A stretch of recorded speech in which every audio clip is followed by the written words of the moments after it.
پیارے بھائیوں، اب میں آپ لوگوں کے سامنے اختصار کے ساتھ توحید کی اقسام بیان کرتا ہوں۔ میرے بھائیوں، توحید کی 3 قسمیں ہیں۔ نمبر 1 توحید ربوبیت، نمبر 2 توحید الوہیت، نمبر 3 توحید اسماء و صفات۔ پہلی توحید یعنی توحید ربوبیت یہ ہے کہ اس کائنات کا خالق، مالک، رازق، مدبر، زندگی دینے والا، موت دینے والا، پوری کائنات میں اکیلا ارادے سے تصرف کرنے والا وہ اللہ رب العزت ہی ہے۔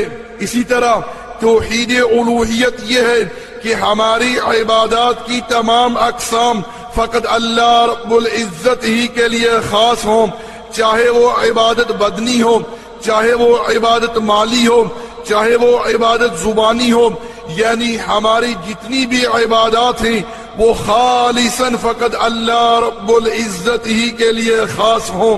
اسی طرح توحید اسماء و صفات یہ ہے کہ اللہ رب العزت کی جو اسماء و صفات قرآن اور حدیث کے اندر بیان ہوئی ہیں ان پر ایمان رکھا جائے اور اللہ ہی کے لیے ان کا اثبات فرمایا جائے، اور اسی طرح ثابت کیا جائے جیسا کہ اس کے کمال اور جلال کے لائق ہے۔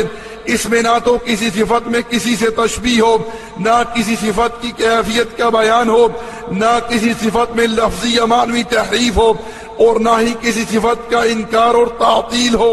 ہمارا فیس بک کا صفحہ اردو اسلامک میسیجز URDUISLAMICMESSAGES ہے۔